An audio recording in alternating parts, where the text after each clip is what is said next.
Hello everybody, welcome back to the channel. So in today's video, we are going to be talking about the match between Barcelona and Real Madrid. Now, I'm going to be taking a very similar approach to what I did with one of my other pre-match previews. I'm going to be talking about the match between Barcelona and Bayern, see what Barcelona have done correctly, and see how we can have those positive things translate to the match against Real Madrid. And yes, maybe there are some things that we could tweak a little that would benefit us to defeat Real Madrid, because Real Madrid and Bayern Munich are two very different teams in terms of their football philosophy. But so far so good, right? Barcelona have their first win against Sevilla earlier this week. Midweek we have defeated Bayern Munich, and now we do have our final match day for this week, which will be against Real Madrid. 3 matches within a span of 7 days. That's crazy. So I do want to speak about 4 very important points. Let's talk about the first point, which is going to be about the high line and what happened between the 2nd minute and the 25th minute against Bayern Munich. So Barcelona's high line was, yes, it was exposed for a good minute there. Bayern's direct style of play with Harry Kane's positioning really did exploit Barcelona's high line. Bayern's wingers were always very open on the sidelines. They were able to find Kane multiple times against Cubarsí, and Cubarsí just had no answers to defend against Kane. And that is why our high line was very exposed. The wingers like Gnabry or Olise also found themselves very open because Balde and Koundé were positioned extremely high. Keep in mind that yes, sometimes Barcelona do struggle with this because we do basically have 2 midfielders in the middle of the pitch, which is Inigo Martinez and Cubarsí. They're the ones acting like the true midfielders because our players are positioned so damn high, and that is what allowed for Bayern Munich to find some opportunities between the 2nd minute and the 25th minute. Also, when Barcelona had the ball and they tried to play out from the back, Bayern's aggressive man-to-man pressing really did disrupt Barcelona's continuity into the final third, and it was very hard for us to generate any goal-scoring opportunities. For a second there, I thought that Bayern Munich were going to end up winning this match because of how they were drowning us defensively and offensively. But eventually we saw Pedri position himself much deeper, organized play with either Balde or either with Jules Koundé, and Barcelona were able to progress to the final third much easier because Pedri, when he has the ball, he's very press resistant, and it allowed for Barcelona to go much more advanced. So Bayern Munich's aggressive man-to-man press later down the game was not working. Also, with Bayern's man-to-man press, the players were getting very tired because they found themselves in a very difficult position to take the ball away from Barcelona, mainly because of Pedri. Hansi Flick also added to this and said, "We have a lot of quality both on and without the ball. Our greatest strength as a team is when we play together and compactly." So if you look at the average position between Barcelona and Bayern, you can see that when Barcelona are compact, they play much better, which is why we see their average position way more narrow compared to Bayern. Bayern were much wider. This is how Barcelona are able to effectively take the ball away from any opposition from either the midfielders or the center backs, and they force the ball to go wide. We should expect to see the exact same thing from Barcelona against Real Madrid. We expect them to be very compact, very narrow, press Militao, press Rudiger, press Camavinga, press the midfielders, and win the ground duels with Pedri, Casado, Fermin Lopez, and Raphinha. Hansi Flick also said this, and I quote, "Our philosophy is to press high and try to take the ball away from the opponent. We do have to stay very compact without too much space between the players. We did that very well against Bayern Munich." And so Bayern's game plan was very clear. Use Gnabry or Olise to run down the flanks and try to find Kane. Luckily for Barcelona, players like Balde and Koundé were having really good defensive games. But here's the thing, against Real Madrid, I do expect a slight tweak. I don't really see Real Madrid playing with a real striker. I don't see Madrid trying to find their number 9 running behind Cubarsí or going into the box, because Real Madrid do not even have a real striker in their strongest 11 with Kylian Mbappé as the number 9. Mbappé is not even a true number 9. Mbappé usually acts like a false number 9 and drifts himself onto the left flank while Vinicius stays behind. It's how Ancelotti has been able to get a good balance between Mbappé and Vinicius. So Real Madrid's attacking plan is going to look very different. I do expect to see Kylian Mbappé and Vinicius to make those runs behind our back 2, which is Cubarsí and Inigo Martinez. I do believe that Real Madrid will sit back, land Barcelona with the ball in the middle of the pitch, and wait for Barcelona to make a mistake in order for Mbappé or Vinicius to run from behind. And we have to be very careful with that. Moving on towards point number 2, I want to speak about Lamine, Yamal, and Pedri and how important they're going to be for our game plan against Madrid. Again, let's go back to what they did against Bayern Munich. When Yamal and Pedri play well and they are the protagonist of the game, Barcelona are simply 5 times better. Many did question, how did Pedri and Lamine Yamal counter Bayern Munich's press? That is because of their individual talents and because of the personality that they were showing. It allowed them to break the press, also slowing down the game, decelerating, and using their bodies to create space. One of the best things that Hansi Flick has been able to do with the players is to play smart, play your game. You don't always have to play so direct. You can decelerate, you can slow down the game. It is okay because if you slow down the game, you attract more players to you, leaving more spaces for other players. Luckily, I believe that against Real Madrid, the press coming to us is going to be much easier because Bayern are much more aggressive when it comes to that. Madrid, not so much. So I do see Lamine Yamal and Pedri having having a much easier game, but in the middle third of the pitch. And so look, Lamine Yamal was impressive, dribbling through Alphonso Davies, attracting other players, cutting inside, and making very high and precise opportunities with the ball. The difficult thing about Real Madrid is that their defense is much more organized compared to Bayern. Bayern defensively do struggle a lot more, but with Rudiger or Militao in that defensive line, it is extremely hard to find those key passes into the box. So Lamine Yamal is going to have to be very focused. Going back to Pedri, look, Pedri against Bayern, he was excelling in all phases, whether it was coming out from the back, dealing with the press in the middle of the pitch, finding key passes into the box. He won every duel, even off the ball. He won every duel. Pedri is starting to show that he is much more reliable in terms of controlling the ball and turning with the ball, almost taking Frenkie de Jong's position, which is the reason why I don't think that Frenkie de Jong's services is going to be as necessary as they were before, because Pedri is now taking over that type of role. He's very press resistant, extremely smart, and can find open spaces all the time for any of his players. So like I have said, Real Madrid are going to be much more laid back compared to Bayern Munich. They're going to be waiting for the mistakes. Look at what Real Madrid did against Borussia Dortmund earlier this week with Mbappé, with Vinicius, with Rodrigo, with all of their top quality players. They still chose to sit back. That is their football. That is all they do. And they wait for your mistakes. They wait for that misplaced pass so they can go on and counter. So they're going to allow Pedri and Lamine Yamal to have the ball. And yes, if Pedri or Yamal make a misplaced pass to either Raphinha or Lewandowski or Kubarsi or Casado, that is where it gets very dangerous for FC Barcelona, because Madrid will counter you. Trust me. With Vinicius and Mbappe, they will. And usually when Lamine Yamal or Pedri misplace a pass, Barcelona are not in the position to defend, and they have to like react very quick because they are usually in their offensive shape, not in their defensive shape, when something random just happens and we lose the ball. So Lamine Yamal and Pedri has to be 110% focused when it comes to ball placement. We cannot lose the ball in stupid places. Moving on towards the next conversation, and I want to speak about just the mentality and how we feel emotionally. And I'm going to be explaining what I do mean by this. I don't want Barcelona to put their arms down only because we have defeated Bayern Munich 4-1. Like, I know that right now,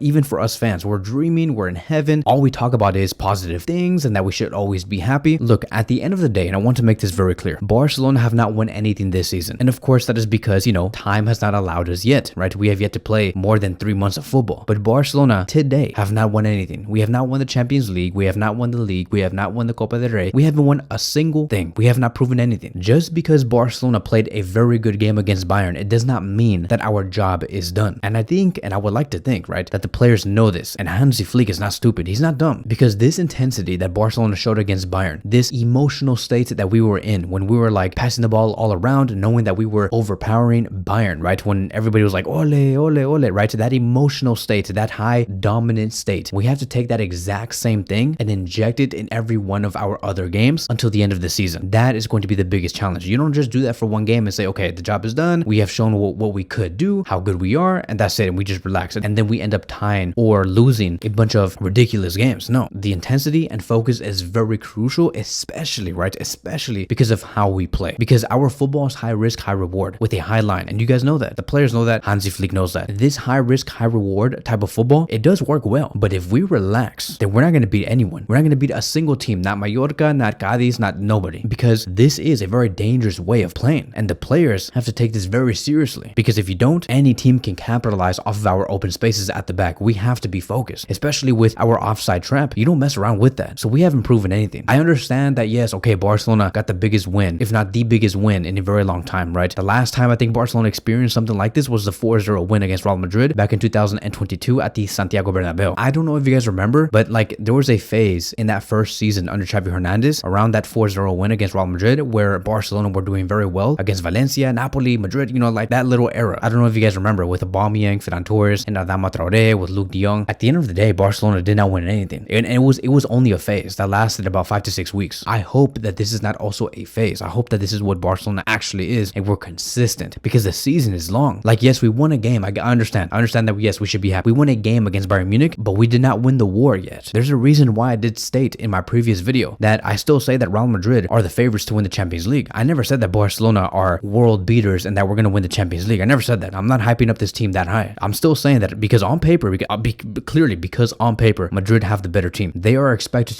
to win the Champions League this season. They won the Champions League last season without Mbappé, and now the only difference now this season is they have that Champions League winning team with Mbappé. So they are expected to win the Champions League, not Barcelona. Yes, we are one of the favorites. Yes, we are contenders, but we're not the favorites. We're not the contender. We're not the world beater. That is not what Barcelona is. And I don't want anybody to think that, you know, I'm saying that Barcelona will for sure win La Liga and the Champions League. No, we still have a lot of work to do, and the players know this. Has Barcelona improved exponentially in the past 2 months? Yes. Like this level that Barcelona have been showing, I expected this level to show in February 2025. Like I expected more time. I expected more mistakes in the beginning, but no. Hansi Flick said, no, screw that. We're gonna erase all of those mistakes. We're gonna bring all the intensity, all the high level football now. And that, my friends, is just amazing. So yes, okay, fine. We're all romantic about what happened 2 days ago, but there's a game against Real Madrid tomorrow at their home. These players have to forget about what happened 2 days ago. We cannot be too romantic and remember about that win all the time. We have to face Real Madrid and act like nothing has been proven, because Real Madrid have yet to lose at their home, and it's going to be taking balls and effort to hand them their first home defeat. And so now I do want to move on towards my last key point, and that is going to be about Raphinha. This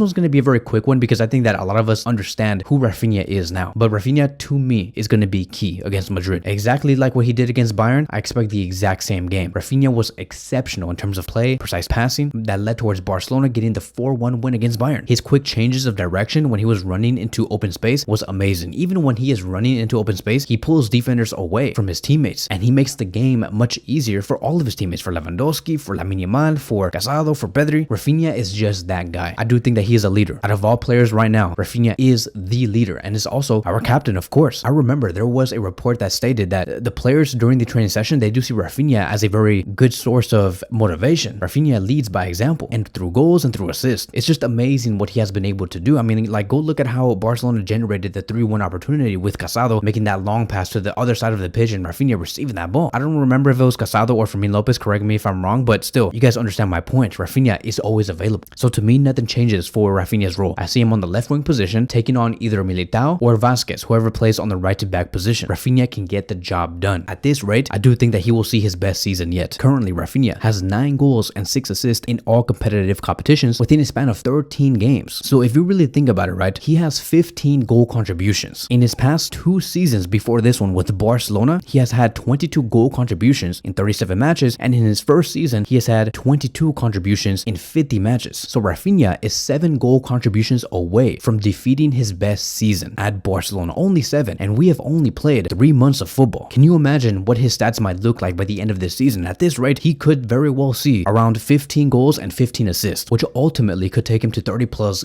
goal contributions in 1 season. Can Raphinha get the job done? We'll see, because games like this against Real Madrid is going to really count. So here's going to be my projected starting 11. I do expect to see the exact same 11 we saw against Bayern Munich. I know that many have been saying we should see Dani Olmo in Fermin Lopez's position. We'll see. Even Hansi Flick had some doubts. He did say that he does not know whether Fermin Lopez should be starting on the cam role, even though he did provide 2 assists against Bayern, which goes to show the level of competitiveness we have in the Barcelona culture right now. But I do expect for Fermin Lopez to start. If Olmo starts over Fermin, that is fine with me. I think that with Olmo playing those 20 to 25 minutes against Bayern, it was amazing. But overall, I expect these group of players to be ready. Lamine Yamal, Raphinha, Lewandowski up top, Fermin Lopez, Pedri, Casado in the middle, and then Koundé, Inigo Martinez, Cubarsí, and Balde at the back, with Peña in goal. Peña, for some reason, I don't know why, every time, like in the first 10 minutes of every game, when I see that triangle between Inigo Martinez, Cubarsí, and Peña, I get very nervous, because you can just tell that the communication between those 3 players, right, this triangle is not 100%. And sometimes Inigo Martinez says, oh, get the ball,